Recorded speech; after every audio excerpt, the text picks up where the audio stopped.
Selamat malam, Kak Kartini. Halo, selamat malam. Apa kabar, Mbak Natalia? Lama nggak jumpa.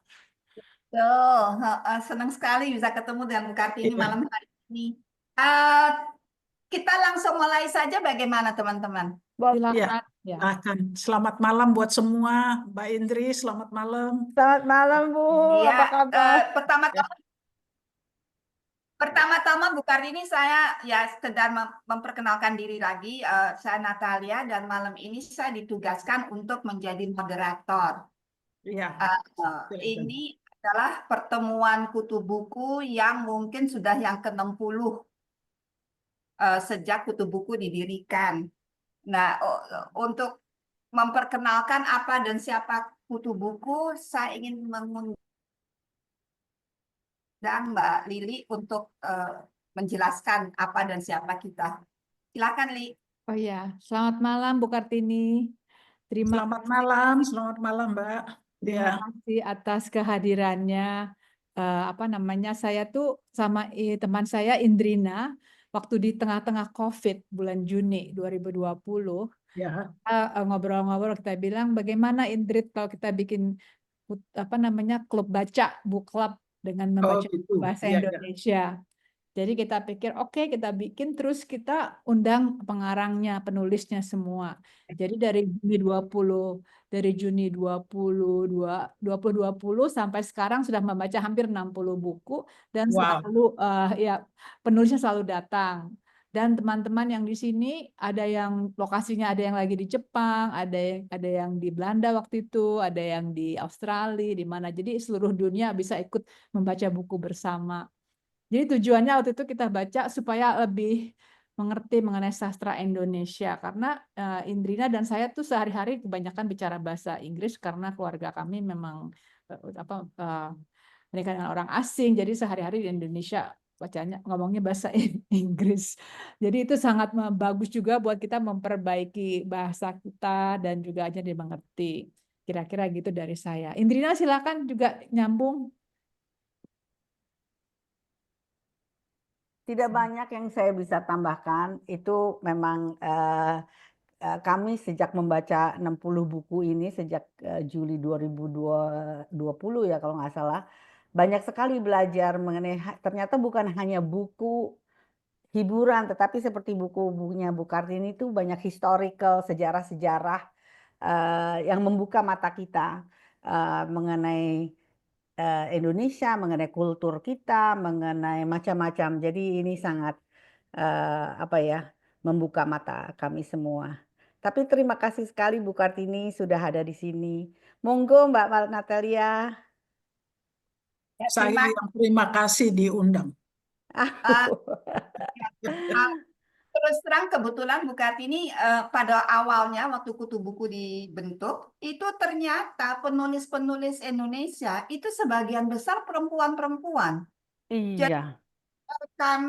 kita berjalan kurang lebih setahun lebih, hampir 2 tahun baru sadar loh ini kita perlu penulis lelaki.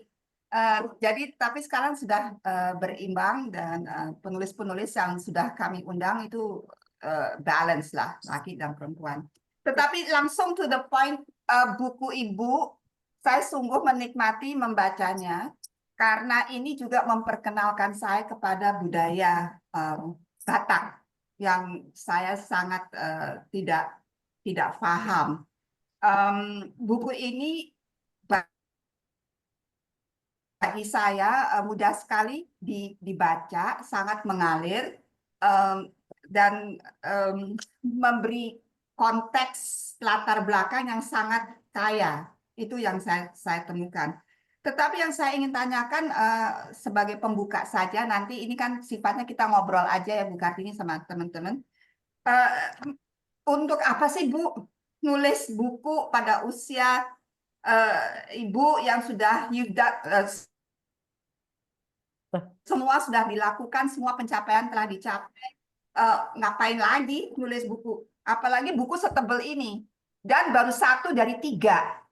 Jadi apa yang mendorong Ibu untuk menulis Ya. buku seperti ini? Apakah Ibu ingin memperkenalkan budaya Batak kepada masyarakat yang lebih luas atau apa? Bisa dijelaskan, Bu Kartini? Ada beberapa hal. Terima kasih ya, Bu Natali, ya buat ininya, buat atensinya. Saya senang bahwa ada yang menyukai bukunya begitu. Karena saya pertama kali, sebetulnya ini buat saya pertama kali menulis novel. Jadi saya lebih mungkin karena suka menulis, ya. Jadi bukan seorang novelis. Tapi sebenarnya niat saya menulis ini, sebetulnya saya sudah lama ingin menulis sebuah novel percintaan. Sudah lama sekali, tapi selalu tidak punya kesempatan. Kenapa novel percintaan? Maksudnya apa gitu? Ya. Saya ingin, sebetulnya tujuan utama saya adalah, saya ini punya latar belakang seorang antropolog. Ya. Jadi saya ingin menggambarkan bahwa keanekaragaman, perbedaan-perbedaan yang ada, ya, itu adalah satu hal yang sangat lumrah, suatu hal yang niscaya. Ya, kita apalagi kalau kita lihat identitas kolektif kita sebagai bangsa adalah kemajemukan. Jadi kita hidup dalam keragaman. Nah, saya ingin menggambarkan betapa indahnya keragaman, tetapi betapa sulitnya untuk mempertahankan keragaman itu karena dibutuhkan satu pilar yang sangat penting, yaitu toleransi. Itu sering tidak ada pada kita. Mengatakan satu hal kita bertoleransi mudah, tetapi kalau kita bertoleransi di dalam hidup kita, itu menjadi suatu hal yang barangkali sangat sulit kita lakukan karena ego-ego yang ada pada kita. Nah, saya juga melihat akan lebih mudah sebuah percintaan dibuat untuk menggambarkan sebuah perjuangan, konflik-konflik yang ada di dalam keragaman. Karena akan lebih mudah didigest, ya, dikunyah oleh pembaca. Dan itu adalah, kita juga menghadapi bahwa memang itu adalah sesuatu keseharian kita yang ada, bahwa kita jatuh cinta dengan seseorang yang berbeda agama, berbeda suku bangsa, ya, berbeda ras, ya, itu terjadi, dan berbeda strata sosial. Ya, cinta tidak bisa memilah-milah. Cinta itu akan datang pada saat yang tidak kita sangka. Nah, itu yang saya mau menggambarkan untuk melihat, dan kenapa saya membawa pada masa kolonial adalah sebetulnya saya ingin melihat sejarahnya dan juga membandingkan dengan situasi sekarang yang ada. Kita mengalami banyak sekali setback. Kita sangat mudah menggunakan jargon-jargon agama untuk membenarkan seluruh tindakan kita. Kita suka pada sesuatu yang harus seragam. Seraya identitas kolektif kita adalah majemuk. Kita berada dalam suatu kontras-kontras yang mencoba kita jembatani melalui apa yang kita sebut mengutip ayat-ayat agama seperti kita mengutip ayat-ayat konstitusi. Kita tidak bisa membedakan, ya, bahwa ada hal-hal yang diatur oleh negara, ada hal-hal yang negara tidak bisa turut campur. Salah satu adalah agama. Itu buat saya, ya, satu hal yang final. Nah, saya menggambarkan di dalam buku ini, ya, bagaimana percintaan yang terjadi antara dua orang yang berbeda bangsa, ya, berbeda latar belakang pada masa kolonial antara yang dijajah dan yang terjajah. Bagaimana menjembatani itu? Konflik-konflik apa yang terjadi? Nah, mengapa saya memilih seorang Marian yang saya gambarkan berasal dari keluarga Batak? Karena seperti saya bilang, Bu Natalia, saya lebih familiar dengan budaya Batak dan saya agak capek juga selalu orang Jawa melulu dan selalu dibikin menderita gitu ya. Coba kita taruh dulu bahwa tokoh perempuannya adalah seorang yang datang dengan pendidikan tinggi, ya, yang fasih berbahasa Belanda, fasih berbahasa Inggris, datang dari keluarga yang kita sebut keluarga konglomerat.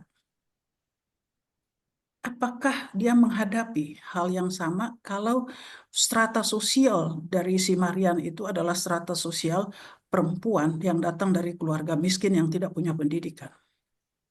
Jawabannya saya kira secara tidak langsung dalam buku itu kita bisa bilang iya dan tidak. Karena saya di sana menggambarkan secara tidak langsung bahwa negara mempunyai peranan sebagai oppresor maupun sebagai supporter. Tergantung siapa yang berkuasa. Dan itu kita bisa lihat pada keseharian sekarang di sini, pada masa sekarang. Kita mengalami suatu setback bagi kaum perempuan sebetulnya. Yang saya gambarkan sebetulnya di masa kolonial, bahkan dalam beberapa hal masih lebih baik daripada di masa kita sekarang, di mana pada milenial ketiga, yang seharusnya perempuan ya mempunyai tempat yang lebih baik, tetapi kita harus berkaca kembali ke belakang dengan segala konflik yang ada, bahwa ternyata di masa kolonial Belanda, ya, hal-hal seperti agama itu tidak dipertentangkan sama sekali. Jadi sebetulnya di dalam buku itu yang saya mau menggambarkan adalah sebetulnya indah sekali kemajemukan itu. Nah, kenapa selalu ada konflik-konflik yang tidak perlu? Jadi saya melihat misalnya, masih boleh nih saya ngomong ya. Ya, misalnya orang barangkali nggak percaya bahwa di masa Pak Harto misalnya dianggap sebagai suatu rezim militer, ya, bahwa perempuan tidak punya tempat di sana. Saya kira di masa Pak Harto lah perempuan mendapatkan tempat yang betul-betul ya diperhatikan. Ada Undang-Undang Perkawinan tahun 73 yang memberikan perempuan ya suatu respek bahwa poligami itu tidak bisa dilakukan sembarang. Sekarang poligami bisa diumbar begitu rupa dengan menggunakan kaidah-kaidah agama. Tuh. Dan saya tidak mau memperdebatkan hal ini, tapi ini adalah suatu fakta yang terjadi. Dan kita disuruh percaya untuk hal itu. Karena bagaimanapun juga, kita tidak mungkin berdebat soal agama. Agama itu sesuatu yang sifatnya dogmatik. Sesuatu yang harus kita given, kita terima saja. Ya, memperdebatkan agama kita bisa dianggap berdosa besar. Ya. Jadi ini juga kita dihadapkan pada suatu situasi yang selalu saya juga pertanyakan adalah agama itu kan sebetulnya mengajarkan kedamaian, kasih sayang, persamaan. Mengapa kita pertentangkan semua? Nah, di dalam buku daripada Ragam Misi Mariam, saya menggambarkan lebih kepada konflik bagaimana perbedaan bangsa, ras menyebabkan bahwa percintaan di antara keduanya ya tidak bisa berjalan mulus. Dan di situ saya tunjukkan betapa teganya negara sampai masalah percintaan pun ya harus direcoki oleh sebuah negara, oleh sebuah nation yang pada saat itu di bawah pemerintahan Hindia Belanda. Dan hal itu dalam format-format yang berbeda sedikit, yaitu format agama itu terjadi pada saat sekarang. Ya, karena itu buku ini saya tulis dalam 3 sebagai trilogi yang akan berakhir pada tahun 2024 nanti. Buku kedua sudah selesai saya tulis, ya, dan akan segera dipublis. Dan buku ketiga sedang saya tulis. Ini mungkin yang paling berat buat saya menulis karena saya memerlukan riset yang lebih dalam. Dan ada hal lain, ini sudah generasi yang lebih baru, generasi milenial, dan saya mencoba untuk bisa meresapi dan belajar cara berpikir kaum milenial. Saya sudah berusia 75 tahun. Ya. Jadi usia yang saya generasi baby boom, bukan baby zoom. Nah, itu ada suatu hal yang memang saya harus belajar kembali. Itu seperti riset antropologi juga buat saya gitu. Nah, itu saya nanti mudah-mudahan saya bisa memahami dengan baik, dan saya juga harus sampaikan saya membaca novel-novel percintaan ya dalam jumlah yang sangat banyak. Ya, baik itu novel yang kita sebut tanda kutip picisan sampai pun novel-novel yang merupakan karya ini. Karena saya ingin memahami sebetulnya cara berpikir dari kaum muda seperti apa gitu. Dan banyak juga novel-novel dari anak-anak muda ini yang bagus-bagus, lucu-lucu lagi gitu. So you learn from it. Karena kan kalau belajar itu tidak kenal usia, tidak kenal waktu ya di sana. Jadi itu yang sekarang saya lakukan. Saya memerlukan kembali sabatikal untuk 3-4 bulan untuk menyelesaikan buku ketiga, menutup buku ketiga. Ya, itu akan berakhir buku ketiga tahun 2024 ya. Dan saya memasukkan di situ periode daripada masa COVID yang akan saya bandingkan dengan Spain flu yang terjadi pada tahun 1918 sampai 1921. Very interesting to see, to compare both of them. Ya, itu suatu zaman yang sangat berbeda, tetapi kalau memperbandingkan kita akan bisa melihat persamaan dan perbedaan keduanya. And from that point, we can learn something about how we empower women. Saya selalu punya concern yang dari dulu sampai sekarang, bagaimana kita memberdayakan ya perempuan di dalam suatu masyarakat yang sampai sekarang kita harus akui masyarakat yang patriarki. Kira-kira begitu dulu ya. Oke. Ini sekarang sudah banyak sekali pertanyaan di benak saya ya. Tapi sebelum saya ngelempar ke teman-teman, ada satu lagi pertanyaan saya atau komentar. Itu Marian bagi saya ada tokoh yang luar biasa.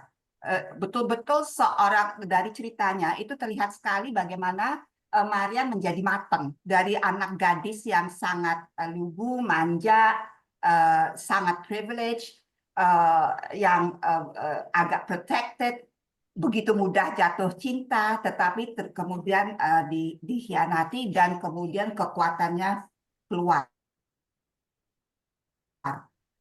Tetapi yang membuat pertanyaan bagi saya itu adalah betapa liberalnya pada waktu itu di zaman kolonial itu tahun 1920-an. Dia bisa hamil di luar nikah dan bapaknya begitu ya galau-galau sebentar, tetapi akhirnya kasihnya rasa cinta kasihnya terhadap anak perempuan kesayangannya itu yang dapat mengalahkan kekecewaannya. Tetapi apakah memang benar bukan zaman itu di kelompok masyarakat itu, di strata sosial itu, sikap mereka demikian liberal, demikian terbuka, demikian open-minded? Itu saya terus terang saya agak ragu, bukan? Apakah ini muncul di dalam research Ibu? Ya, saya kira bukan soal tidak tentu ada sejumlah anggota masyarakat memang bersikap tidak liberal, tetapi di dalam suatu adat Batak ada satu hal mengatakan begini, ibunya sudah meninggal, itu adalah anak perempuan satu-satunya. Anak perempuan satu-satunya itu adalah anak perempuan yang dia harus tating. Dia tating-tating itu anak perempuan. For better or for worse, gitu.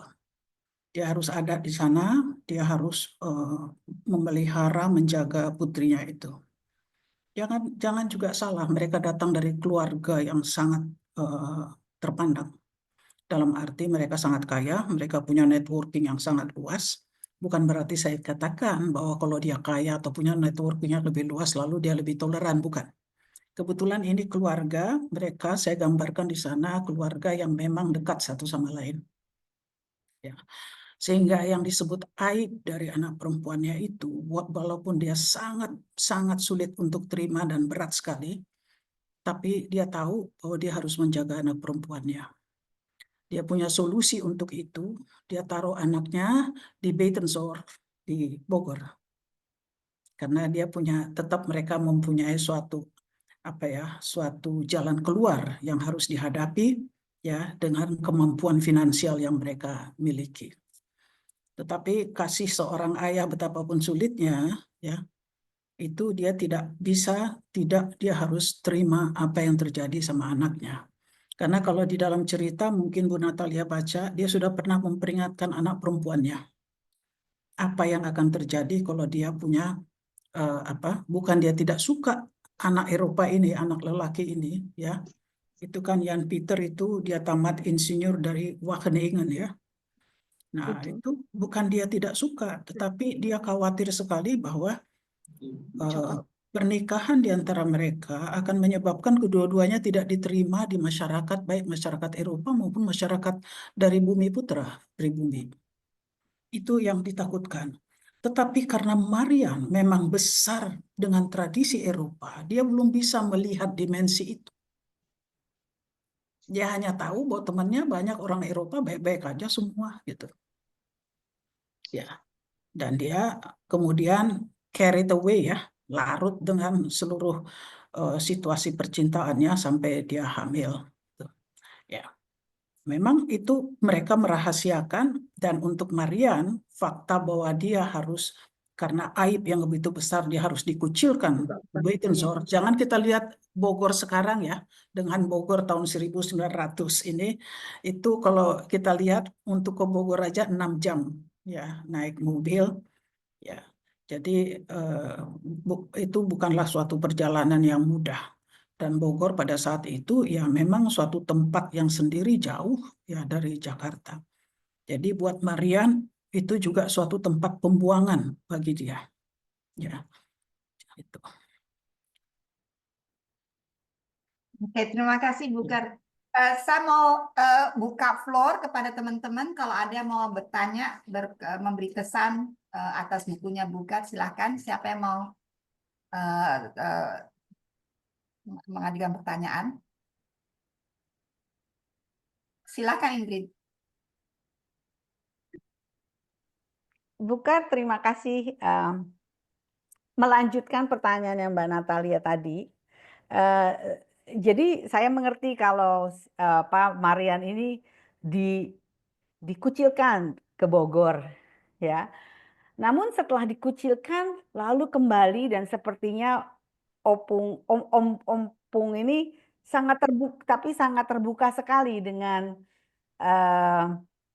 fakta bahwa Marian mempunyai anak kepada. Jadi kenapa dikucilkan kalau seandainya toh nantinya akan dibuka lebar? Itu dalam satu pertanyaan. Lalu kedua, yang saya juga mungkin dalam hal ini saya shock itu adalah sewaktu anaknya berumur 11 atau 12 tahun dan mereka bertemu lagi dengan Jan Pieter,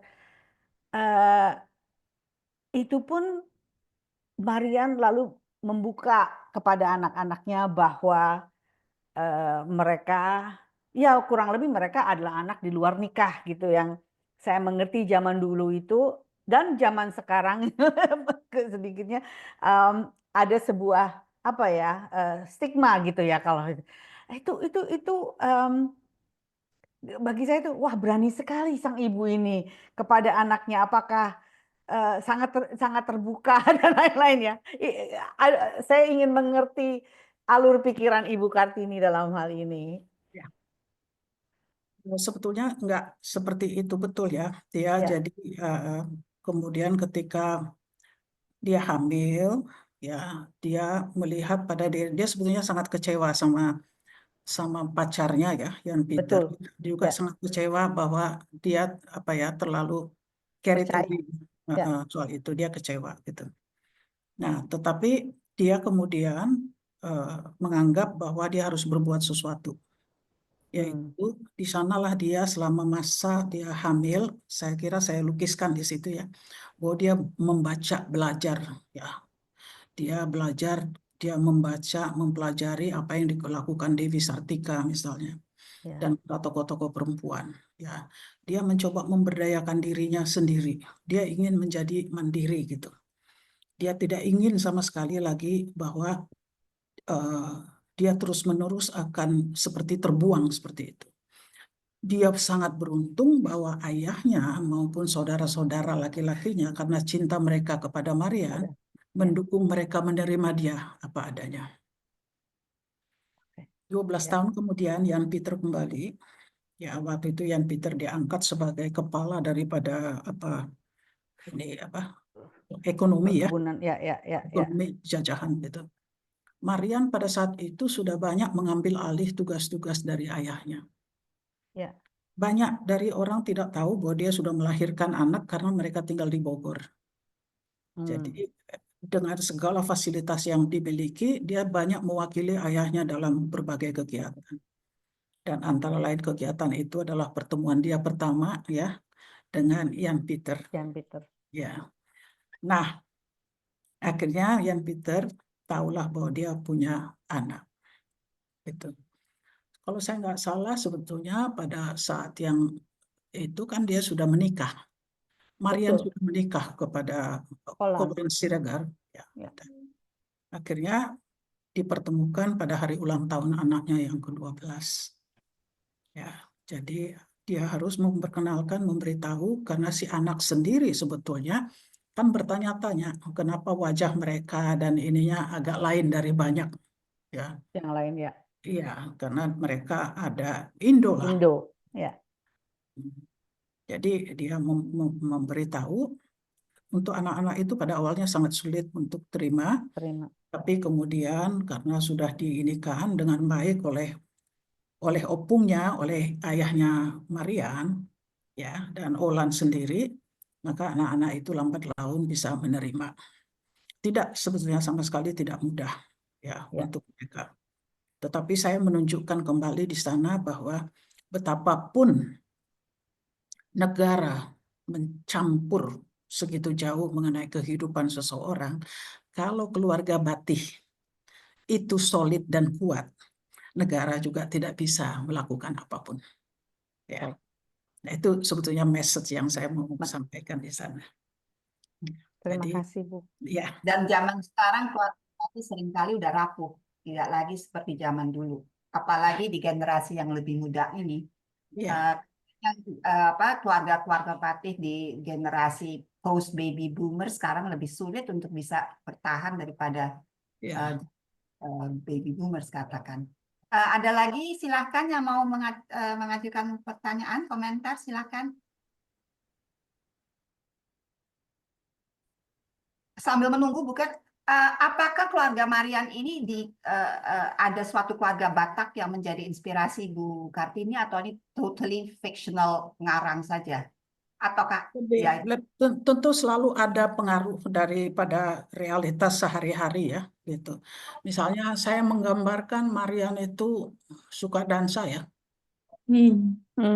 suka dansa, suka apa? Itu kayak seperti saya aja sebetulnya. Saya juga suka dansa gitu. Suka musik-musik oldies, ya saya juga suka musik-musik oldies gitu. Jadi lebih klop juga ya, Bu Natali. Jadi ada hal seperti itu. Misalnya soal Hotel Des Indes, waktu masa kecil saya kan saya masih suka dibawa ke Hotel Des Indes. Pasti ada pengaruh itu juga ada di sana. Jadi untuk saya juga bisa saya katakan lebih mudah saya menggambarkan sosok Marian. Ya, karena saya bisa memotret ya, saya punya pengalaman waktu masa kecil dan waktu masih muda sekali, ya, situasi bagaimana di Jakarta gitu. Ya, tapi buat saya melakukan riset ini di Nederland, saya menjadi mahasiswa di Universitas Leiden, ya. Jadi saya punya akses buat bisa membaca manuskrip dan senang sekali bisa jadi mahasiswa lagi, ya. Saya datangi site tempat-tempat di mana menurut saya ya tempat-tempat mereka pacaran, Olan dulu pacaran, tempat-tempat di mana misalnya kegiatan dari Perhimpunan Indonesia, saya datang ke sana, restoran-restoran di Den Haag yang sudah ada tahun 1921, ya, itu juga untuk saya melihat itu to enrich your your knowledge, your information, lebih mudah untuk menulisnya kemudian. Nah, sebetulnya saya kalau mau katakan kembali di dalam buku kedua, saya melukiskan bagaimana anaknya Marian, Yosefina yang jadi Indo, oleh karena keputusan daripada Presiden Soekarno pada tahun 1957, yang mengusir semua orang Indo dan orang Belanda dari Indonesia karena kita kalah di dalam perundingan mengenai kembalinya Irian, itu menyebabkan Yosefina bercerai dari suaminya. Wow. Ya, itu dihancurkan seluruhnya. Aku malah nggak tahu tuh ada pernah kejadian tersebut. Ini apa Ya. spoiler alert?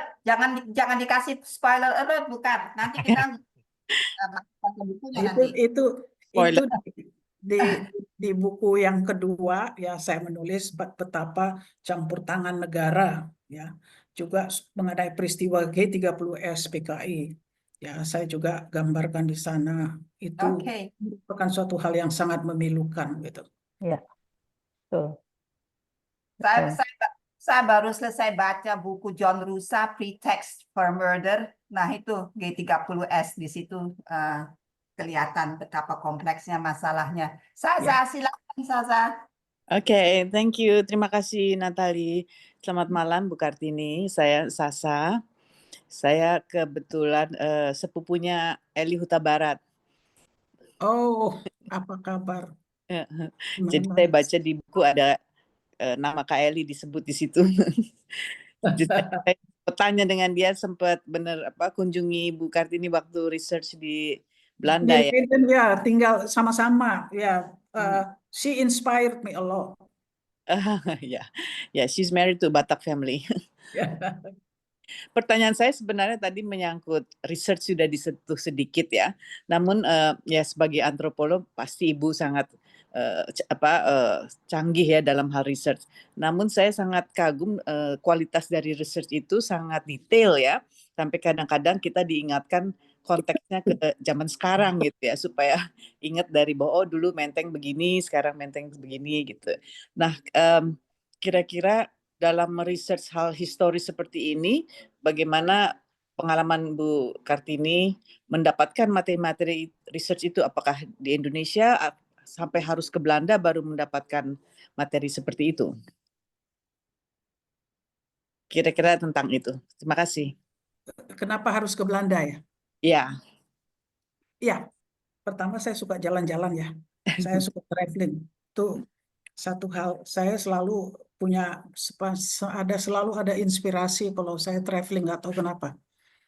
Tetapi juga ke negeri Belanda karena memang karena itu masa kolonial, karena setting sosialnya adalah di masa kolonial ya dulu.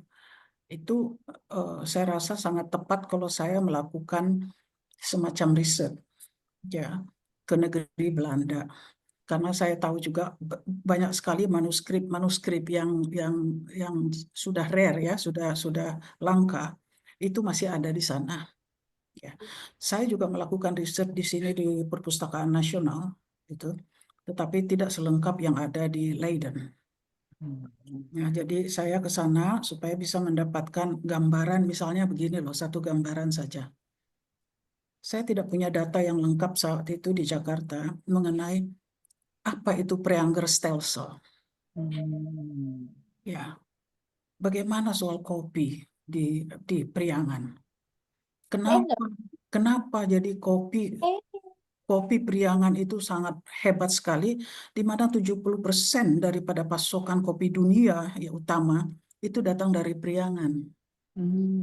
Lalu kemudian kultur Stelsel itu idenya dari mana? Itu datang dari Priangan Stelsel. Dan teks dan profit yang diperoleh oleh pemerintah jajahan saat itu, ya sebelumnya VOC kan, VOC yang tahun 1720 yang memulai dari Prianger Stelsel, itu memungkinkan sebuah kota seperti Amsterdam bisa berdiri dengan bagus. Itu datang dari Prianger Stelsel. Saya terus terang aja ya, waktu di sana saya harus bertarung dengan sentimen pribadi saya terhadap Belanda. Saya tidak pernah marah kepada pemerintah dan negeri Belanda, tapi waktu saya membaca berbagai manuskrip, saya marah. Apakah Anda pernah tahu bahwa department store Bijenkorf yang dibangun pada tahun 1830, the Bijenkorf, Yes. itu tidak boleh Honden dan Inlander masuk ke Bijenkorf. Dan karena saya sakit hati, setiap kali, tiap minggu saya masuk ke Bijenkorf, di Bijenkorf, hanya untuk mengatakan bahwa, sekarang saya inlander ini datang ke the Bijenkorf and I can buy anything I want there. Ya, ada jadi sentimen itu yang sebetulnya kekanak-kanakan juga sih. Ya. Tapi itu terbawa juga datang. Dan saya bawa antara lain Ibu Eli, yang sama-sama kita tiap kali injakan kaki ke the Bijenkorf, kita bilang, nah sekarang kita bisa masuk di sini. Ya. Jadi ada banyak cerita-cerita yang barangkali, yang saya yakin sekali orang Belanda generasi sekarang bahkan tidak tahu, itu ditutupi semua. Karena sekarang kan semua sudah berubah. Human rights ya. Ya, karena itu. Jadi ya sama juga kalau di negeri Belanda dikatakan kita sangat mendukung soal human rights, jangan pernah lupa bahwa lebih dari 100 tahun yang lalu mereka adalah pelanggar nomor 1 daripada human rights. Gitu. Tapi things are changing dan kita harus terima bahwa banyak perubahan dan kita menghormati itu. Perubahan-perubahan itu kita harus lihat bahwa itu sesuatu yang memang terjadi. Sama seperti diri kita juga di Indonesia. Kalau kita dibilang ramah tamah, ya sangat baik. Saya bertanya sekarang, ramah tamahnya di mana? Kerja kita hanya memukul guru kita misalnya ya, atau menghina Ke guru. orang lain maju, kita mundur. Orang lain maju, kita mundur. Iya. Dalam to certain extent kita mundur, betul. Ya, ada hal-hal yang tentu kita bagus, ada banyak hal kemajuan kita, tapi certain extent kita mundur. Saya terus terang, saya termasuk dulu waktu masih muda ya, Bu Natalia, kalau pikiran masih muda deh, tapi kalau badan lagi ya. Saya adalah orang yang menggugat Ibu Tin. Ya, saya menggugat Ibu Tin dulu. Tetapi saya harus melihat kembali, reflect kembali saat sekarang. Saya harus katakan, dia adalah satu-satunya First Lady yang paling mengerti masalah perempuan. Di masa daripada Pak Hartolah ada Kementerian Perempuan, mengakui bahwa kaum perempuan perlu diberdayakan.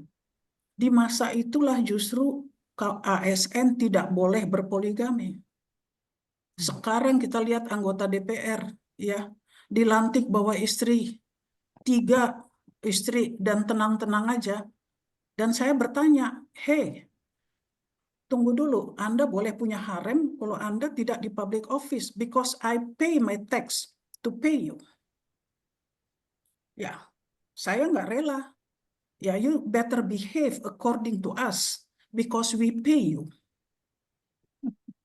Ya. Orang suka lupa itu. Ya kan? Ya, orang suka lupa. Dan satu hal bagi saya memalukan sekali untuk menunjukkan ya bahwa dia punya istri lebih daripada 1.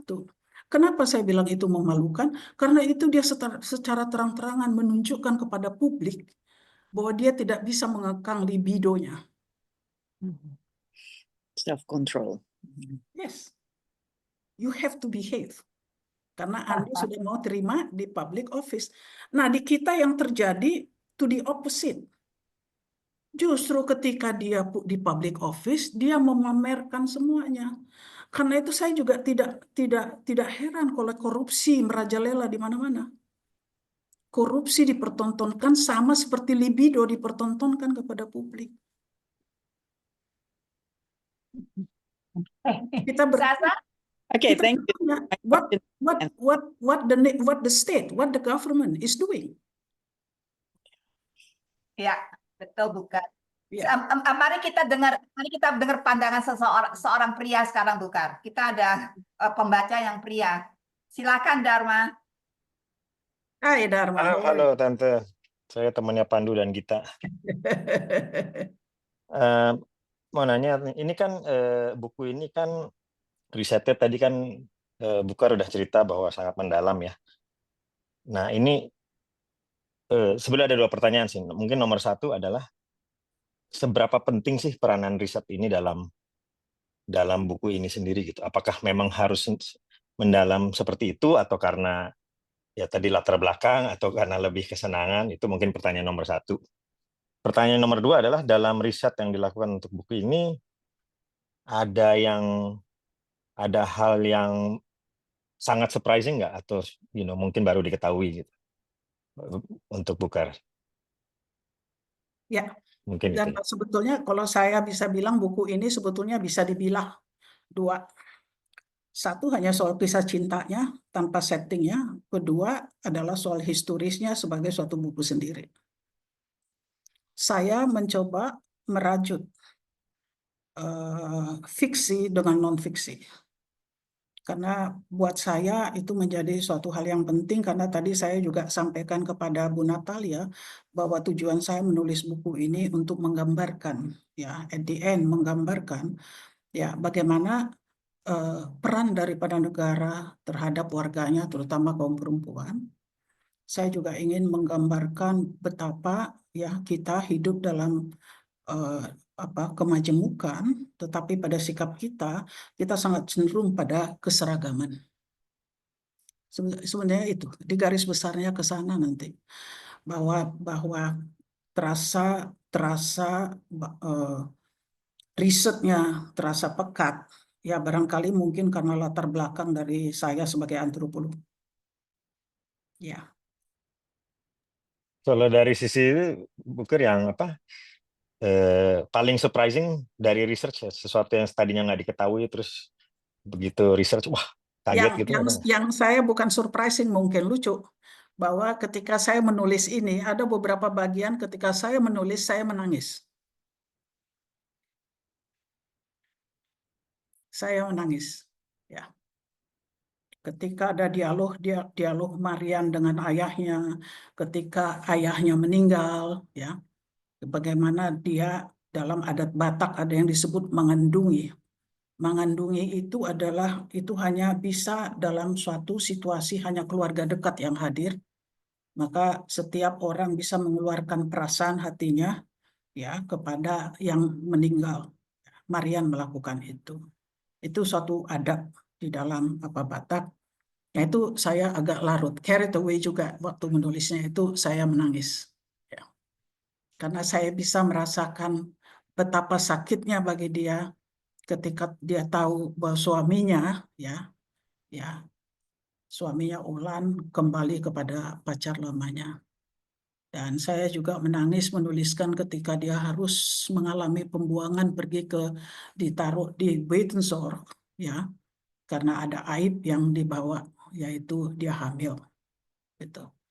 Memang soal kehamilan kan sampai pada masa saya juga dulu masih berusia 25 tahun, saya punya saudara yang jadi hamil, ya, itu menjadi tangisan keluarga, semua bingung segala macam gitu. Mungkin kalau masa sekarang nggak seperti itu lagi.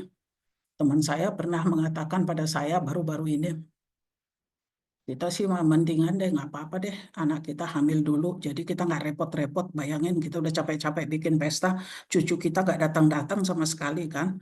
Jadi ongkos sudah keluar gitu, udah bisa bercanda begitu. Dan kita mendengarkannya ya lucu aja, oke gitu. Kita tidak membawa itu kepada suatu hal-hal yang sifatnya agamais gitu. Itu suatu fakta sosial aja. Ya. Thank you. Ya. Ya, oke. Adriana, apakah mau ada tanggapan? Kita lihat di chat banyak komentarnya. Adriana, silakan langsung.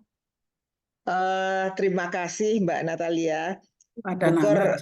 ini saya kagum sekali. Terus terang saya sangat kagum sekali. Bukar punya kemewahan yang luar biasa ya, punya waktu, punya skill, knowledge, semua lengkap deh, paket lengkap yang dimiliki dan betul-betul bisa menuliskannya dengan baik. Jadi walau ya saya belum sempat menerima bukunya ya Bukar ya. Yang benar mana belum saya kasih Iya, ya. belum. Saya janji saya kirim deh. Tapi mendengar paparan ini aja, saya udah betul-betul eager banget untuk membacanya ya. Saya rasanya nggak sabar untuk membacanya. Dan ini juga lengkap, bukan hanya antropologis ya sebetulnya yang saya melihat backgroundnya Bukar ini bukan hanya sebagai antropologis, tapi ini juga macam-macam ini literaturnya juga gitu ya. Ini bahkan juga waduh semua ilmu sosial di cover di situ. Dan konteks, nah ini kalau kita melihat konteks sejarah yang Booker paparkan, ternyata saat ini nggak jauh berbeda. Jadi realita realita keberagaman dan penerimaan atau penolakan orang terhadap keberagaman itu ternyata tidak terlalu berbeda dari yang Booker paparkan dahulu dan sampai sekarang. Dan saya juga surprise juga ya ketika Booker juga mengatakan bahwa justru saat sekarang kehidupan masyarakat kita, saya nggak tahu ya, melihat bahwa sepertinya kemarahan demi kemarahan itu yang mungkin selama ini yang katanya masyarakat kita masyarakat yang ramah tamah, baik gitu ya. Tapi kok sehari-hari yang kita lihat itu adalah ekspresi dari kemarahan gitu ya. Dan orang terlalu mudah untuk mengekspresikan kemarahan itu ternyata, bukan keramah tamahan. Jadi bukan positivity-nya yang kita tularkan, tapi justru negativity-nya yang kita tularkan. Contohnya saja, kalau kita lihat bukan dalam relasi yang itu ya, yang relasi seperti yang ceritanya Booker, tapi relasi sosial yang kita hadapi sekarang, itu membuat saya berpikir bahwa kita sulit melihat hal yang positif dari apa yang dilakukan seseorang gitu. Contohnya dalam bernegara saja. Menurut saya siapapun pemerintahannya pasti yang negatifnya yang kita selalu tonjolkan gitu ya, bukan yang positifnya yang kita ambil gitu. Ini yang harus kita refleksikan sebagai masyarakat bernegara dan berbangsa saat ini. Kenapa sulit bagi kita mengapresiasi sebuah pekerjaan yang dilakukan oleh siapapun? Jadi siapapun pemerintahannya sesudah reformasi nih ya, kalau kita bicara, saya nggak pernah melihat ada satu yang positif yang bisa kita perbincangkan seolah-olah di publik ini ya, di ruang publik ya pastinya. Nah ini yang mungkin buku-buku seperti Booker terbitkan ini menurut saya ini betul-betul bisa kita refleksikan dalam kehidupan. Jadi saya terima kasih banyak sudah mendengarkan walaupun belum membaca. Sekarang saya eager untuk membaca. Jadi mungkin itu Mbak Natalia tanggapan dari saya. Terima kasih. Makasih Nana. Ya, saya janji bukunya segera saya kirimkan. Kok bisa kelupaan itu? Tapi bukan just for your info, teman-teman tuh banyak yang cari bukunya susah loh. Di Gramedia habis, di Topet banyak yang di cancel. Akhirnya sebagian dari kita mendapatkannya dari tulisan, toko tulisan. Iya, memang habis ya. Memang sudah habis bukunya gitu. Berapa cetakannya Mereka mau juga? cetak yang untuk mau dicetak. Cetakan berapa? Kenapa? Cetakan pertama berapa? 1000. Berapa Wow, buku? Ya. 1000 buku. Jadi mau dicetak lagi. Ini saya kan ditranslate ke Inggris ya, ke bahasa Inggris. Udah selesai translationnya minggu depan. Itu akan dicetak ya di dalam yang edisi Inggris ada nanti. Wah, hebat. Luar biasa untuk debut novel sudah bisa melejit seperti itu. Adi, silakan Adi. Makasih Bu Natalia dan Bu Kartini. Ibu, saya pengen tanya, Ibu sebagai profesor gitu ya. Profesor itu kan biasanya terbiasa dengan... Saya bukan profesor. Oh, oke. Sorry, Ibu sebagai akademisi gitu ya. Iya. Itu kan terbiasa dengan definisi ketat, kemudian struktur-struktur gitu, Bu. Itu ketika Ibu menulis novel, bagaimana proses kreatif Ibu agar tidak tergoda untuk terlalu ketat begitu, Ibu? Soalnya saya saya beberapa kali menemukan seorang akademisi ketika menulis novel tuh jadinya kayak terlalu banyak menjelaskan daripada berkisah gitu, Ibu.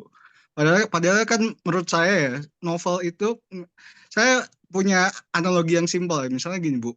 Seorang novelis yang sukses adalah ketika dia berhasil mendeskripsikan orang makan nasi goreng sampai si pembaca itu ngeces, Ibu. Sampai si pembaca itu ngiler gitu loh.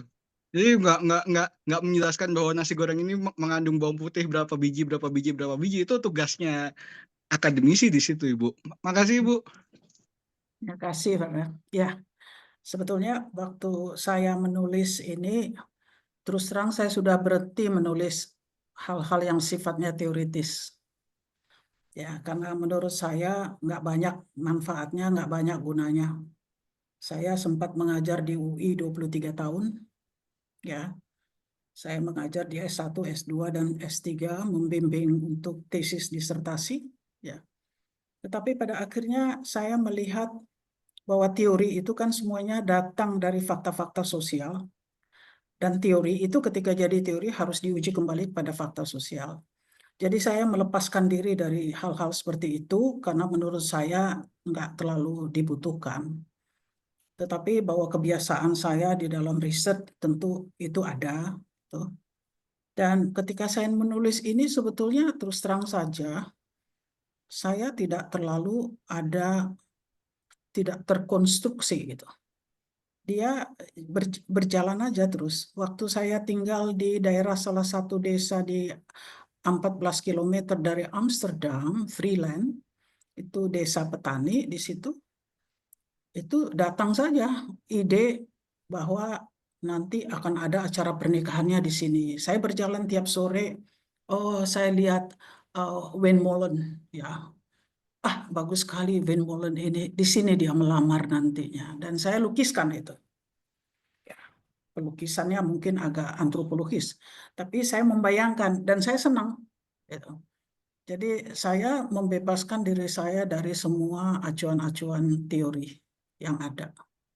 Karena saya lebih melihat kepada realitas sosialnya mengalir, bahwa nantinya itu mau dibikin-bikin teori atau apa ya terserah. Tapi saya sudah berhenti untuk hal-hal yang sifatnya teoritis karena menurut saya lebih menarik buat saya bercerita.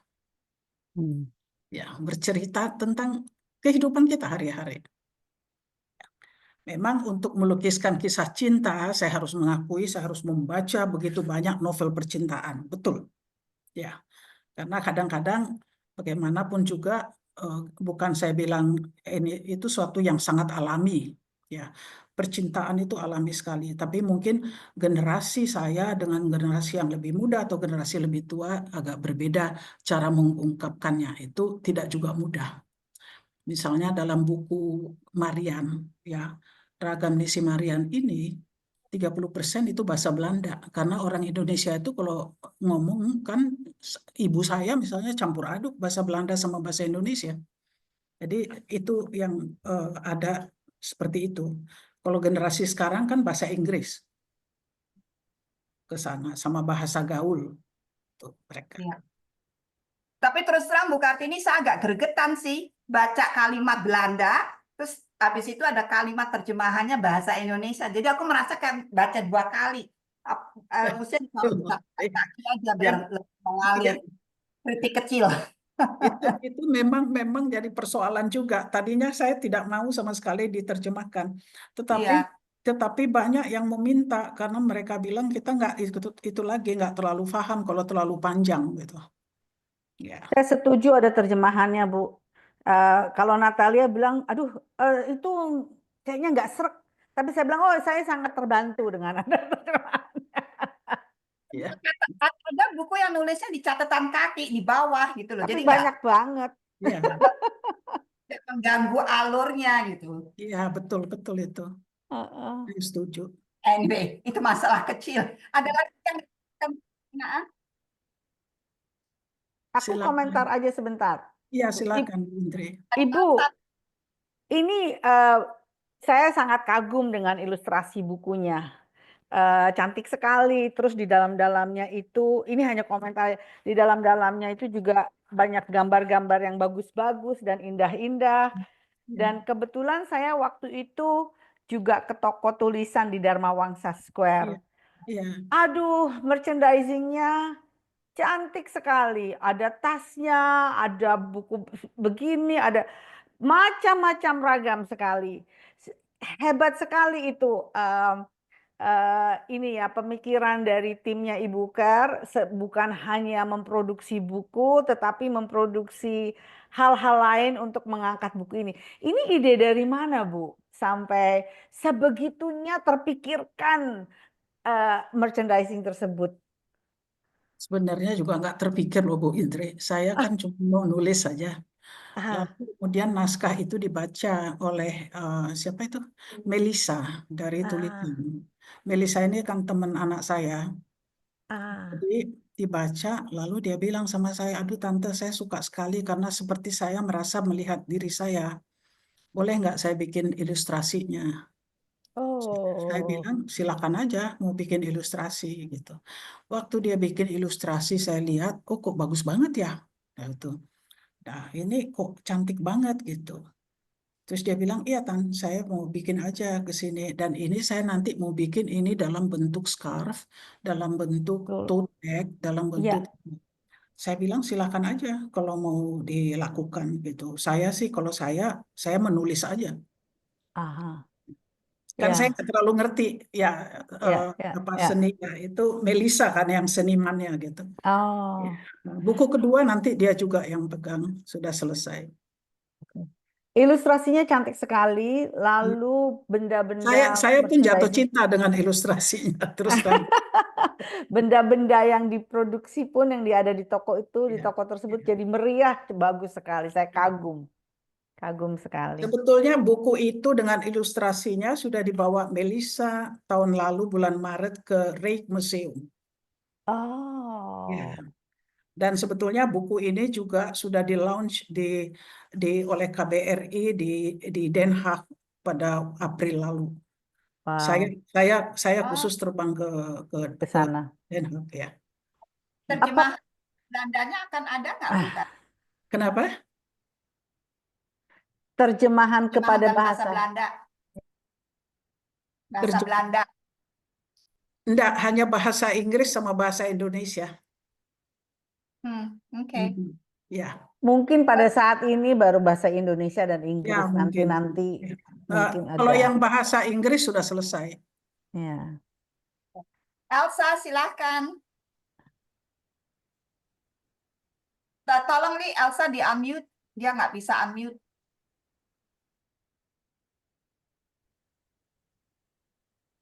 Belum di unmute, sebentar. Aku nggak bisa unmute. Oh, di mana dia? Sorry sebentar. Sabar Elsa. Oh, ini dia. Tunggu gini. Kok nggak bisa ya?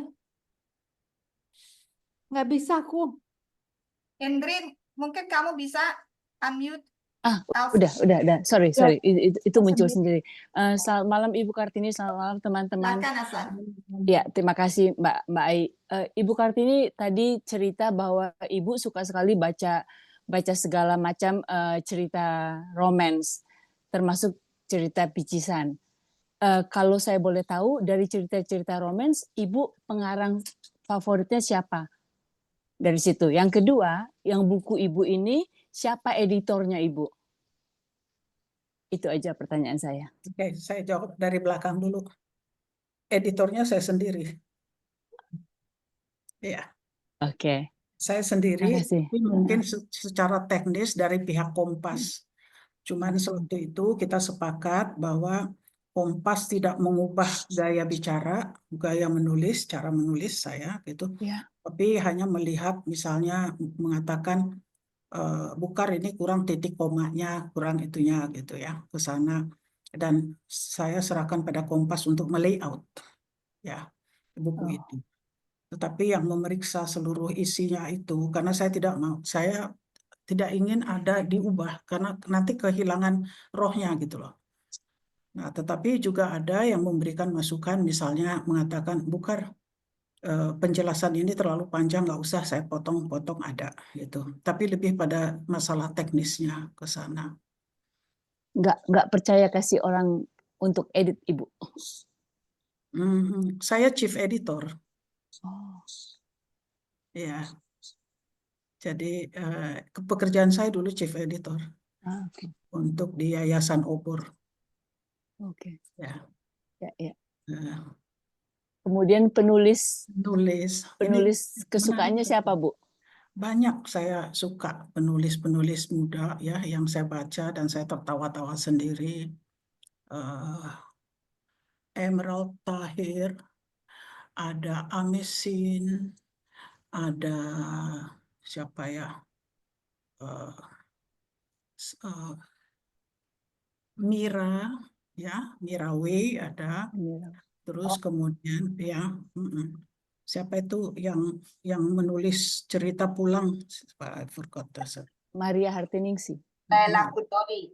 Leila. Leila Kudori saya baca dan banyak yang muda-muda lagi ya yang saya baca karena saya sangat suka membaca. Saya membaca tiap hari sekitar 4 jam, 5 jam. Oh, wow.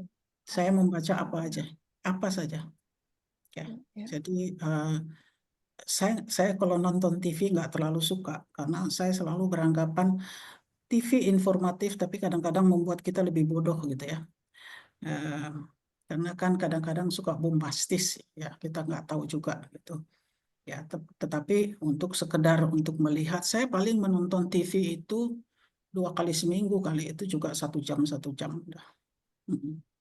Tapi kalau membaca saya tiap Itu hari. apa, Saya membaca eh, ibu. membatasi nonton TV itu demi mental health kita, bukan? Mungkin ya. Bisa Dewi, jadi. Mm-mm. Dewi, Terima Deyang, kasih Ibu Kartini. Iya, iya. Deyang, saya dengar kamu ikut berproses dalam pembuatan buku ini, bisa dicerita bagaimana? Hai Mbak Ai, hai Bu Ker. Deyang, apa kabar? Senang benar ketemu Deyang. Iya, teman-teman di sini aku juga baru gabung nih, Lili. Ikut Pertama Deyang kali ini ikut ketemu. memberikan kepada saya memberikan inspirasi mengenai buku ini. Wah. Eh, itu tadi saya bilang Bu Ker ini memang kalau melakukan sesuatu tuh secara maksimal sih memang dari mulai cerita ingin bikin buku fiksi gitu, tapi ingin pakai riset yang mendalam dan benar-benar beliau tuh pergi ke Belanda, ikut jadi mahasiswa ya Bu. Tadi juga Ya. udah diceritakan gitu, risetnya tuh benar-benar mendalam gitu. Jadi waktu bukunya jadi itu aku juga melihat ini bukunya Buker banget gitu, nulisnya kayak meluncur aja gitu, kayak Buker lagi bicara sama kita, cerita gitu. Pemakaian kata-katanya terus selalu fantasi kita tuh jadi melayang-layang dari mulai cemilan kroket, pastel gitu yang diceritain, baju yuruknya kayak apa, sampai waktu bagian lihat sejarah sesuatu tuh, apa bener ya waktu itu Wall Street bergejolak gitu. Bener ya waktu itu tahun sekian itu ada Muhammad Tusi Tamrin kalau nggak salah gitu deh di salah satu bukunya gitu. Jadi kayak bisa ngebayangin sih gitu waktu menggambarkan juga bagaimana orang di Belanda tuh menggambarkan tanah air kita yang penuh dengan pantai-pantai gitu. Dan Buker bener-bener apa menulisnya tuh gimana ya? Kalau tadi dibilang ibu sendiri gitu yang ngedit gitu ya karena memang ya ini bahasanya Buker gitu. Kalau kalau kita dengar Buker cerita ya kebetulan waktu masa pandemi kita hampir setiap hari ya Bu gitu ya ada Ya. WA gitu lagi kebetulan lagi traveling di mana kita ketemu gitu. Ini kayak dengar Buker bercerita sih buku ini. Jadi seneng banget dan sangat menunggu sekali untuk yang seri keduanya. Teman-teman yang belum baca deh. Emang tebel banget sih segini gitu, tapi seru. Saya taruh di mobil aja setiap kali ada waktu gitu, terus dibaca gitu. Pada mau baca deh yang cuman bukunya susah dapatnya. Itu Oh, di cancel kayaknya di mana-mana tuh pada out of stock. Ya, aku Nah, lah di tuh. Topet tuh sampai di cancel aku 2 kali. Terus di Gramedia juga habis. Jadi memang betul. biasanya kita kalau ini kutu buku ini kita zoom pasti semua udah baca deh. 90% pasti udah pada baca. Kali ini yang benar-benar jarang pada mengeluh susah cari bukunya. Oh, Ya, kita bisa. tapi kalau masih ada yang mau kejar di tulisan kemarin masih ada beberapa. Ya, Iya, kayak di tulisan juga waktu bikin sama Melisa itu idenya Buker. Waktu kita lagi main ke sana, Buker bilang nanti buku saya kamu yang gambar ya. Kan Ibu bilang gitu. Dia Terus bilang Melisa enggak, bikin. gagasannya Melisa. Tapi dia baca, kemudian dia nangis, dia bilang dia mau lakukan itu. Ya, ya, ya. Oke, Eh, terima kasih Dewi sharingnya. Shanti, ada komentar? Iya, saya udah baca tapi sama kayak Mbak Ati baru sampai halaman 150-an, belum selesai. Tapi bagus sekali. Buker apa kabar? Kita dulu saya sama-sama di Iluni UI waktu Ya, waktu itu saya one teamnya Ibu pada saat ya. Ibu jadi pengurus. Jadi memang saya terkesan karena saya suka sejarah. Ini menarik ya cerita mengenai latar belakang posisi Belanda yang terjepit pada sesudah Perang Dunia Kedua ya, karena mau netral demi perdagangannya supaya lancar ke kubu Britania Raya dan kubu yang lawannya ya, yang Amerika dan sebagainya. Saya juga tertarik konteks yang Ibu Ker sampaikan mengenai bahwa menyebut nama Bung Hatta ya di situ ya, ada salah satu konteks ini. Itu Buker merisetnya bagaimana? Artinya digabungkan dengan tokoh-tokoh karakter yang bersekolah di Belanda waktu itu Willem ya, yang di sana. Jadi itu bagaimana merangkaikannya ya Bu ya? Antara konteks sejarah yang terjadi sebenarnya dengan karakter-karakter yang sebenarnya tadi ada Bung Hatta misalnya dengan apa yang terjadi dalam imajinasinya Buker seperti itu. Ya, itu yang saya bilang tadi, saya Mbak Santi merajut antara fiksi non-fiksi. Ya, karena itu misalnya ketika Hatta sekolah di Erasmus Rotterdam, ya, dan sebelumnya kan sebelumnya Iwa Kusuma Simantri kalau saya nggak salah yang mulai membuat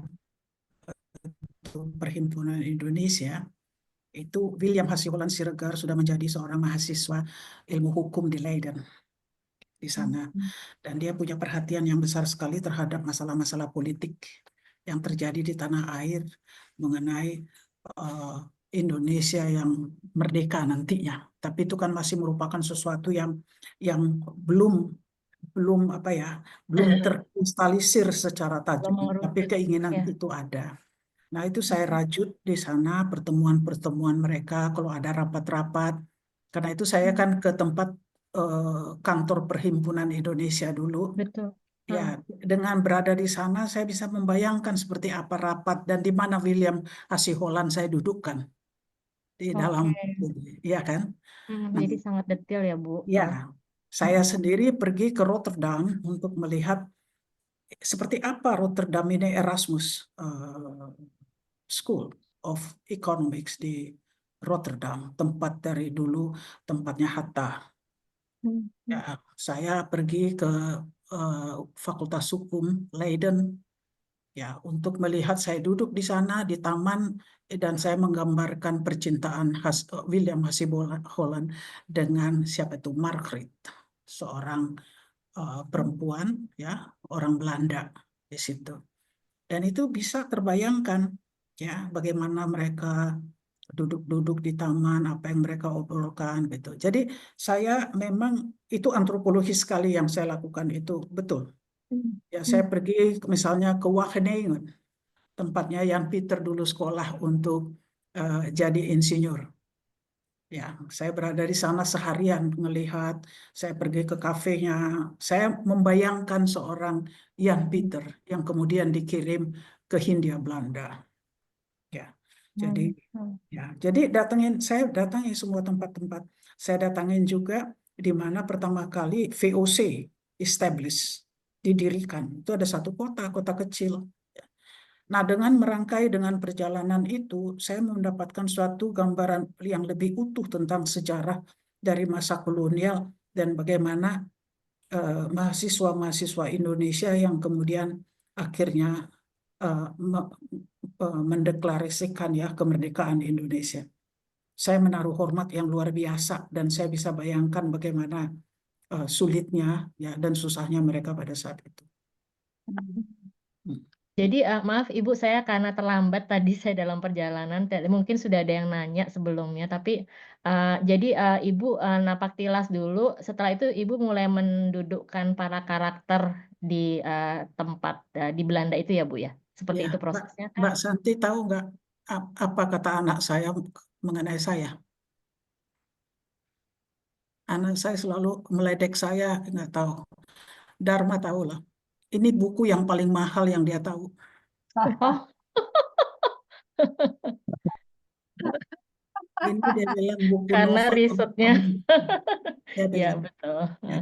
Oke, oke. Tapi dan saya bilang sama anak Nanti saya, putranya suruh nunggu aja karena ya. kalau Jadi sudah jadi best saya bilang sama Pandu, saya bilang sama anak saya, Pandu, saya senang sekali ini menjadi buku yang paling mahal, ya, yang ada dari novel ditulis. Saya bilang, karena dengan demikian kita punya penghargaan terhadap orang berpikir. Iya, iya. Heeh. Kita nggak pernah peduli sama novelis kita. ya, betul. Ya. Dan saya bilang, saya berharap lebih banyak orang Ya, mengkritik. ada lagi yang mau bertanya? Ya, Ya. silahkan. Sedikit tambahan Mbak Ai, saya juga terkesan dengan deskripsi tentang kota Garut ya di bukunya Bu Ker, karena saya tahunya selama ini Garut tuh ya dodolnya sama jaket kulitnya, tas kulitnya yang keren-keren itu saya udah pernah ke sana, tapi saya tidak bisa membayangkan seperti yang Ibu tulis di situ mengenai detail ketika mereka piknik dan sebagainya, itu sangat sangat sangat antropologis sih Bu, gitu. Sebagai anak FISIP saya salut sekali. Terima kasih. Mbak Natalia, dikit ya, saya mau nambahin ya. Booker, saya ini ingat terus terang baca buku Pram. Jadi kerinduan kita untuk membaca buku sejarah yang dalam itu terjawab lagi sekarang oleh bukunya Booker. Makanya saya bangga karena ini perempuan ya yang menulis. Dan juga tadi Booker mengatakan nggak suka teori-teori, tapi sebetulnya ini kental banget ininya apa sebagai seorang feminis gitu ya menuliskannya. Dan kita juga merasa ya saat ini kan sebetulnya backlash juga ya bagi para feminis ya dengan itu tadi orang yang berpoligami bisa membawa istri begitu banyak, orang lebih bisa menerima itu daripada menerima kalau kita mengaku diri kita sebagai seorang feminis. Makanya saya bangga banget Booker justru standpoint-nya jelas banget dalam buku ini. Yaitu saya katakan ini the other Pram sebetulnya yang saya rasa itu anak-anak sekarang nggak begitu dekat ya dengan buku Pram. Mungkin saya rasa dia akan bisa dekat dengan bukunya Booker nih sekarang. Mungkin sedikit tambahan komentar saya. Tapi I'm proud of you, Booker. Terima kasih, ya. Sangat terhormat. Saya bukan seorang novelis, saya mengagumi Pram. Itu ya, buku-bukunya. Saya baca Bumi Manusia, ya. Itu saya salut sekali, luar biasa. Bukan, tadi saya komentar kepada teman-teman ya, salah satu yang agak mengganjal bagi saya soal tokoh-tokoh ini, kok kebetulan sekali bahwa Olan itu sama Marian sudah dijodohkan, yang Peter udah tunangan sama Margrit. Tetapi setelah saya pikir-pikir, memang pada waktu itu ini kan strata sosial yang sangat tinggi. Jadi limited circle orangnya itu aja. Ya. Jadi ya mungkin saja ini ketemu seperti itu. Jadi ya itu komentar saja. Tadi saya pikir kok kebetulan banget. Tapi ya if you think ya, it was probably very likely. Kita di Jakarta aja sekarang lo lagi semua kenal semua orang, semua berhubungan dengan semua orang. Jadi apa yang kita lihat di zaman kolonial sesungguhnya masih tercermin di masyarakat Jakarta sekarang di strata kata tersebut. Ya, komentar saja. Teman-teman, ini sudah jam 8 lewat. Biasanya Booker kita 1 jam sampai 1,5 jam. Ya, makasih. Waktu untuk 1-2 pertanyaan lagi, kalau ada. Ya. Ini sudah 8.15 ya. Ya, tanpa terasa. Biasanya seperti itu, tanpa terasa, terus tahu-tahu jam lebih. Halida belum baca memang bukunya karena kesulitan mendapatkannya. Tetapi apakah ada yang ingin disampaikan? Uni, silahkan. Masih di mute, Uni. Ada yang mau sampaikan? Terima kasih, terutama saya ingin minta tanda tangan dan juga Wah, Halida. ada iya, Lida.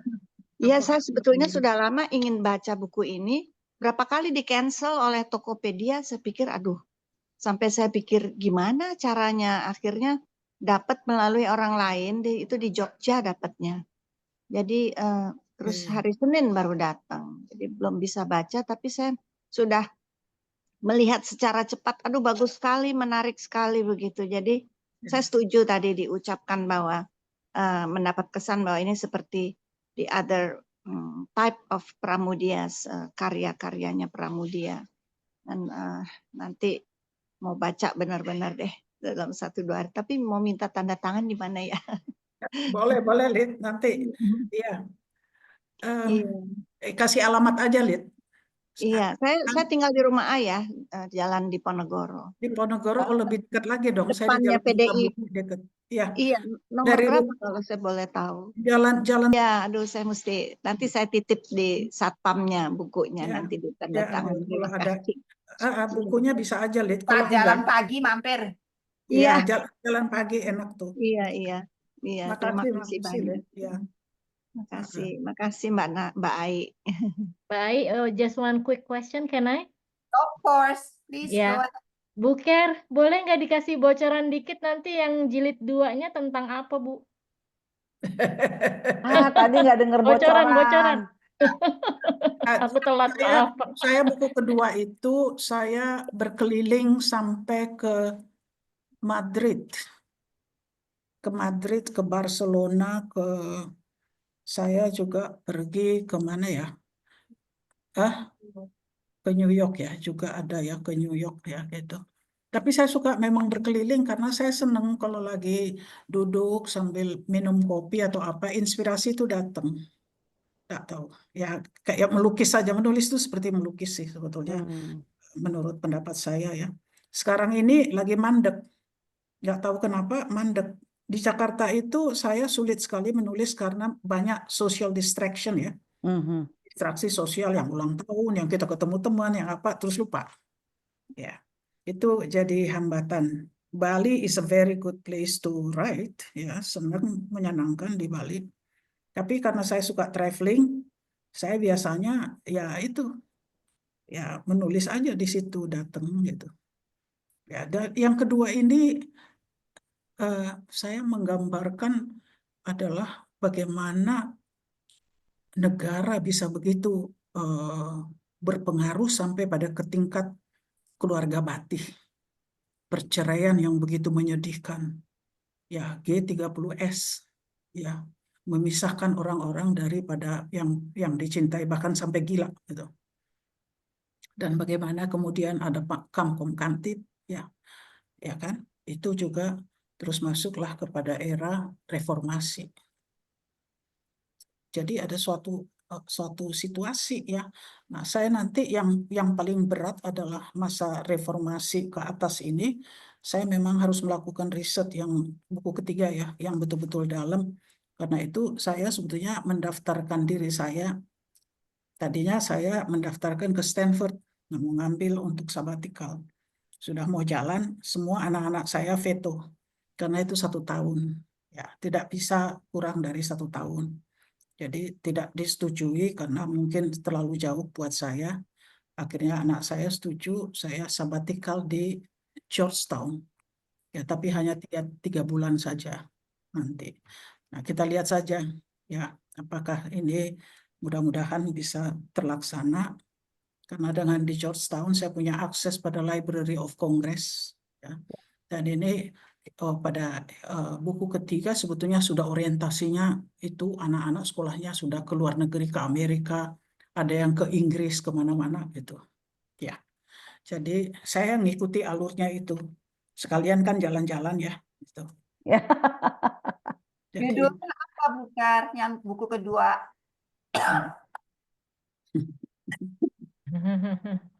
Bukar. Buku kedua itu saya nulisnya adalah saya menangis ketika Presiden Soekarno memutuskan ya bahwa kaum orang Indo sama orang orang Belanda harus keluar. Bahkan pada saat itu ada orang yang sakit mau orang Belanda dan Indo yang sakit mau ke CBZ ya, rumah sakit apa ya, CBZ itu RSCM sekarang, itu ditolak. Ya, ditolak. Jadi pada masa itu banyak orang-orang keturunan Indo yang takut jalan-jalan keluar ke toko Baba Gemuk di Pasar Senen misalnya, takut karena situasinya pada saat itu. Ya, jadi itu saya sangat sedih. Oke, ini sebelum kita tutup ada Ya, bukan itu judul buku kedua apa ya, bukan judulnya? di judul buku kedua itu kan tetap Ragam Desi Marian, tetapi tanda kutip 2, The Matriarch. Oke, good. Oke. Adi, kamu tangannya diangkat, itu apakah kamu ada pertanyaan atau ini teriak Iya, tanya? mau nyambung aja Bu Kartini. Bu Silakan. Kartini apa namanya?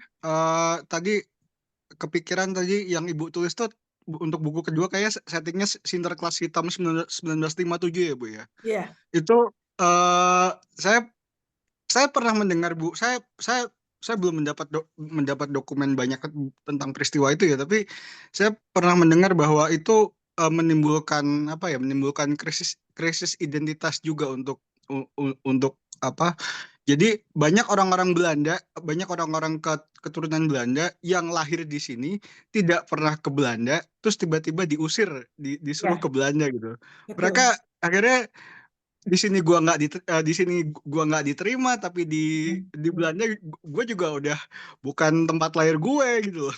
Itu mungkin Ibu bisa memberikan background sejarahnya soal itu, Ibu. Makasih, Bu. Ya, saya berikan waktu itu dan saya membaca juga antara lain bukunya dari N. Hadini mengenai soal pengusiran orang-orang Belanda dan Indo dari tanah air, di mana mereka tidak tahu sebetulnya belum pernah ke negeri Belanda, tapi mereka harus pergi meninggalkan tanah air. Iya. Ya. Iya, Ya. itu krisis identitas itu ya. kasihan sekali itu. Dan itu juga yang menyebabkan ekonomi Indonesia pada saat itu sangat terpuruk karena ada 700 perusahaan-perusahaan yang dikelola oleh orang Belanda dan kita belum Iya. sanggup untuk mengambil alih. Iya. Ya, Iya, terjadi makasih, Bu. inflasi besar-besaran. Baik, makasih, Mbak. Iya. Oke, Boleh nggak tambah satu? siapa nih? Siapa? Elsa. Oke, silakan Elsa. Ibu Kartini, maaf, Ibu kapan akan ke Georgetown? Saya tinggal di Washington DC, Ibu. Saya barusan dari Georgetown. Oh, jadi udah selesai research di Georgetown-nya? Belum. Saya sebetulnya ada rencana mau ke sana bulan Maret. Oh, gitu. Kalau Ibu, kalau Saya baru butuh pulang minggu lalu. kalau butuh teman ngopi, saya tinggal di DC, Bu. That's so nice. Ya. Pasti saya senang. Saya tinggal di Georgetown. Oh ya, oke. Ya. Baik. Nanti saya Ya. coba cari bagaimana cara menghubungi Ibu. Nanti Terima kasih. Oh, gampang. Masih dingin di sini. Sekarang saya lagi di Jepang, Bu. Lagi Tapi di masih Jepang, dingin, wow. ya. Ya, di sini mestinya masih dingin. Ya. Iya. Makasih. Oke, terima kasih Elsa atas offer for coffee with Bukar. I think on that note kita akhiri percakapan kita malam ini dengan foto bersama. Foto bersama memegang buku Bukar. Terus dan sekali lagi terima kasih kepada Bu Kartini atas waktunya. Kita akan pasti membaca buku keduanya, jilid kedua. Dan juga harapan Ibu bahwa kita soal toleransi ini harus kita perjuangkan selalu.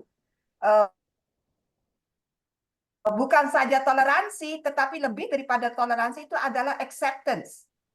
Saya kira toleransi pun tidak cukup. Yang harus kita perjuangkan itu adalah acceptance, penerimaan dengan tulus itu yang belum kita capai. So, dengan demikian kita foto bersama memegang bukunya masing-masing. Terima kasih sekali lagi Bu Natalia, terima kasih sama Bu Indri ya buat semua ya. It's an honor for me to be here with you. Baik. Terima Aku kasih sudah, ini semua. aku ada fotonya sudah. Terima kasih Terima Bukar. kasih. Terima kasih. Selamat Yeay. malam. Selamat Mari. malam. Yo, see you. Terima Terima kasih Ya, kasih mari semua. selamat sudah malam. Terima kasih berkenan kutu membaca buku. buku saya. Ya. Mari.